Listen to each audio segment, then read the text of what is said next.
নারীরা কি মাহরাম ছাড়া হজ বা ওমরা করতে যেতে পারে? নারীরা হজ বা ওমরা তো সাধারণ অবস্থাতে করতে পারবেনই, কিন্তু তাদের সাথে তাদের মাহরাম পুরুষ থাকতে হবে।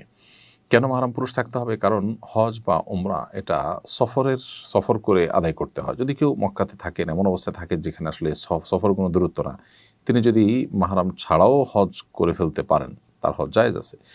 তারপরেও মাহরাম সাথে থাকা অবশ্যই উত্তম, তার নিরাপত্তা এবং সার্বিক তার প্রাইভেসি মেনটেন করার জন্য।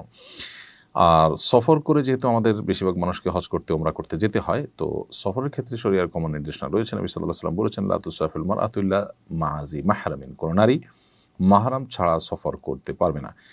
এখানে সফর করতে যে নিষেধাজ্ঞা দেওয়া হয়েছে মাহরাম ছাড়া নারীকে, সেটা হলো এই কারণে যে নারী মাহরাম ছাড়া একাকী সফর করলে কোথাও হঠাৎ অসুস্থ হয়ে পড়লে তিনি কী করবেন? আমরা একবার সম্ভবত সুইডেনের একটি জায়গায়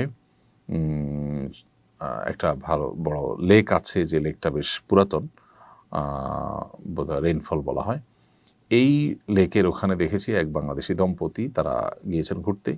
হঠাৎ করেই ভদ্রমহিলা অসুস্থ হয়ে পড়লেন এবং একেবারে নাক দিয়ে রক্ত পড়া শুরু হয়ে গেল এবং তিনি পড়ে গেলেন ফ্লোরে। প্রচণ্ড ঠান্ডা সেখানে, ওই অবস্থায়। তো তার স্বামী সাথে ছিলেন, স্বামী তাকে তাড়াতাড়ি করে মাথা তার কোলে নিলেন এবং সেবা শুশ্রূষা করছেন, দেখভাল করছেন।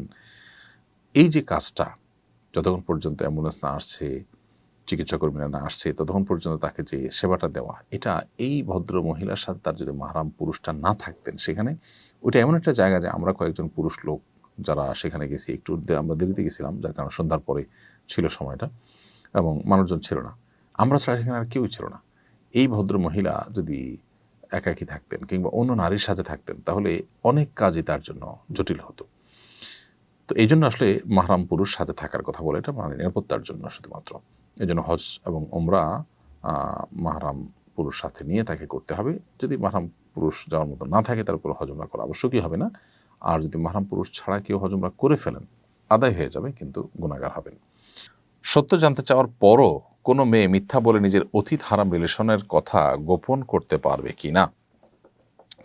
দেখুন, যদি এমন হয় যে এখানে এই সত্য বলার কারণে আপনি বড় ধরনের ক্ষতির মুখোমুখি হবেন এবং আপনার স্বামী আপনাকে বারবার জিজ্ঞেস করা সত্ত্বেও যদি আপনি সত্য উচ্চারণ করেন, তাহলে সেক্ষেত্রে আপনার ভয়াবহ বিপদ আপনার উপর নেমে আসবে। তাহলে আপনি নিজেকে রক্ষা করবার প্রয়োজনে আপনি কৌশলে সরাসরি মিথ্যা না বলে একটু ঘুরিয়ে পেঁচিয়ে আপনি এড়িয়ে যেতে পারেন।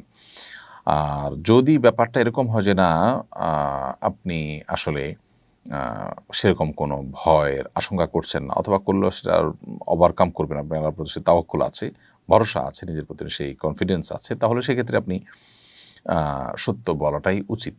কারণ মিথ্যা এটা খুব জঘন্য অপরাধ। এড়াতে পারলে ভালো, কিন্তু এড়াতে না পারলে আপনি ডাইরেক্ট মিথ্যা কথা বলাটা খুবই গুনাহের কথা। হ্যাঁ, যদিও বিপদে পড়ে মিথ্যা কথা বলা কেউ একরাম জায়েজ বলেছেন, একান্ত নিরুপায় হলে এবং বড় ধরনের বিপদের আশঙ্কা হলে তখন। এরপর হিসাম লিখেছেন, ছোট বাচ্চাকে গোসল করিয়ে ব্যবহৃত পানি টয়লেটের কমোডে ফেললে কি বাচ্চার কোনো ক্ষতি হবে? কোনো অসুবিধা নেই। বাচ্চাকে গোসল করানোর পর অতিরিক্ত পানি বা ব্যবহৃত পানি যেটা আছে, সেটা টয়লেটের কমোডে আপনি ফেলে কমোড পরিষ্কার করলেন, সেটা করতে পারেন, ড্রেনে চলে যেতে পারে। একদম কমোডে কোনো অর্থ ছাড়া, কোনো বিশেষ কোনো উপকারিতা ছাড়া জাস্ট শুধু ঢেলে দিলেন, সেটা না করে যদি আশপাশে কোনো গাছে ঢালা যায় বা কমোড পরিষ্কার করার কাজ বা টয়লেট পরিষ্কার করার কাজও করা যায়, তারপর সেটা উত্তম। খোলাসা কথা হলে কোনো অসুবিধা নেই, শিশুর কোনো ক্ষতি হবে না। ঢাকার মতো একটি প্রতিকূল পরিবেশে কিভাবে ইসলামিক মনোভাব সম্পন্ন একটি কমিউনিটি গড়ে তোলা যেতে পারে? প্রিয় দর্শক, এজন্য আপনার পরিচিত সার্কেলের মধ্যে যারা দিনকে সিরিয়াসলি প্র্যাকটিস করতে চান, তাদেরকে নিয়ে আপনি যদি কোথাও বাসা ভাড়া নেন, একটা বাসায় ওরকম মানুষদেরকে আপনি একত্র করেন, অনবোর্ড করেন, আশপাশে তাদেরকে রাখেন, তাদের সাথে থাকেন, তাহলে ইনশাআল্লাহ এটা আমাদেরকে সাহায্য করতে পারে একটা দিনই অনুকূল পরিবেশে সন্তানদের বড় করবার ক্ষেত্রে। আর যদি আল্লাহ তৌফিক কুরান নিজে ঘরবাড়ি করার, তাহলে সেক্ষেত্রে একটা বিল্ডিং কয়েকজন মিলে করলেন, সবাই দিনদার মানুষের মসজিদের আশপাশ দেখে করলেন, অথবা একটা সোসাইটি ডেভেলপ করলেন। যেমন আমরা আসুন্নাহ ফাউন্ডেশন মসজিদ কমপ্লেক্সের আশপাশে জায়গাগুলোতে আমরা আমাদের ফাউন্ডেশনের যারা শুভাকাঙ্ক্ষী আছেন তাদেরকে নিয়ে একটা সোসাইটি ডেভেলপ করছি।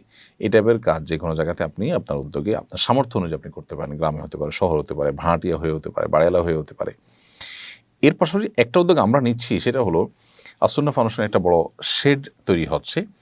সেখানে ইনশাআল্লাহ বিদিনিল্লাহ প্রতি জুমাবার দিনভর ফ্যামিলি ডে আমরা উদযাপন করার চেষ্টা করছি। সেখানে বাচ্চাদের জন্য বিভিন্ন খেলাধুলার রাইডের ব্যবস্থা থাকবে, বোনরা নিজেদের মধ্যে পরিচিতি এবং আলাপ আলোচনা এবং তাদের মধ্যে ভালো জিনিসগুলোর এক্সচেঞ্জ করার সুযোগ পাবেন, এবং নারী পুরুষ সবার জন্য দিনী হালাকার ব্যবস্থা থাকবে। তো এই আয়োজনটা বিনোদন এবং দিনী চেতনা বৃদ্ধি নিজেদের মধ্যে, সেজন্য আমরা করব ইনশাআল্লাহ তাআলা। এটা নিয়ে আমাদের ব্যাপক পরিকল্পনা আছে। আশা করি এটা আপনাদের কিছুটা হলেও এই চাহিদা পূরণ করবে। এমনি রাসেল লিখেছেন যে নারীরা কথায় কথা অভিশাপ দেয় তার বিধান কি, তাদের দোয়া কি কবুল হবে? নারী হোক আর পুরুষ হোক, কথায় কথা অভিশাপ দেওয়াটা এটা ভালো জিনিস নয়। নবী করিম সাল্লাল্লাহু আলাইহি সাল্লাম তার সম্পর্কে হাদিসে বর্ণিত হয়েছে যে নবী করিম সাল্লাল্লাহু আলাইহি সাল্লাম তিনি লাআন, তাআন, ফাহিশ এবং বাযী ছিলেন না। অর্থাৎ কথায় কথা অভিশাপকারী, মানুষকে দোষারোপকারী, তারপর অশ্লীল উক্তিকারী, অশ্লীল কাজ করা মানুষ, অথবা নিচু কথা বলা, নিচু চিন্তার এরকম কোনো চরিত্রের থেকে আল্লাহ নবী সাল্লাল্লাহু আলাইহি ওয়াসাল্লাম পবিত্র ছিলেন। তার মানে তিনি কখনো এগুলো করতেন না। তো সেজন্য কোনো নারী হোক আর কোনো পুরুষ হোক, যিনি কথায় কথা মানুষকে অভিশাপ দেন তিনি অবশ্যই গুনাহগার, তিনি অবশ্যই পাপিষ্ঠ, এবং এটা অভিশাপ দেওয়াটা একটা গুনাহ। মানুষের প্রতি আপনি কোনো কারণে অসন্তুষ্ট হয়ে আপনি যদি কিছু তাকে ভর্ৎসনা করতে চান, তাহলে এমন শব্দ বলবেন যেটাতে অভিশাপ নেই বরং দোয়া আছে। যেমন একজন মানুষ খারাপ কাজ করছে, আল্লাহ তোমাকে হেদায়েত দান করো, তুমি খারাপ কাজ থেকে ফিরে আসো, এটা উৎসাহ প্রকাশ করে মানুষ বলতে পারে। কিন্তু যদি আপনি তাকে বদদোয়া দেন, তাহলে সেক্ষেত্রে আপনি নিজেই গুনাহগার হবেন। অতএব এটা নারী পুরুষ সবার জন্য সমান। কিন্তু এর মানে এই না যে অভিশাপ দিলে তার দোয়া কবুল হবে না, এমন কোনো কথা কোরআন হাদিসে কোথাও নেই। তবে পাপিষ্ঠ হওয়ার কারণে আল্লাহর রহমত থেকে তিনি বঞ্চিত হবেন, সেটা তো বলাই ভালো।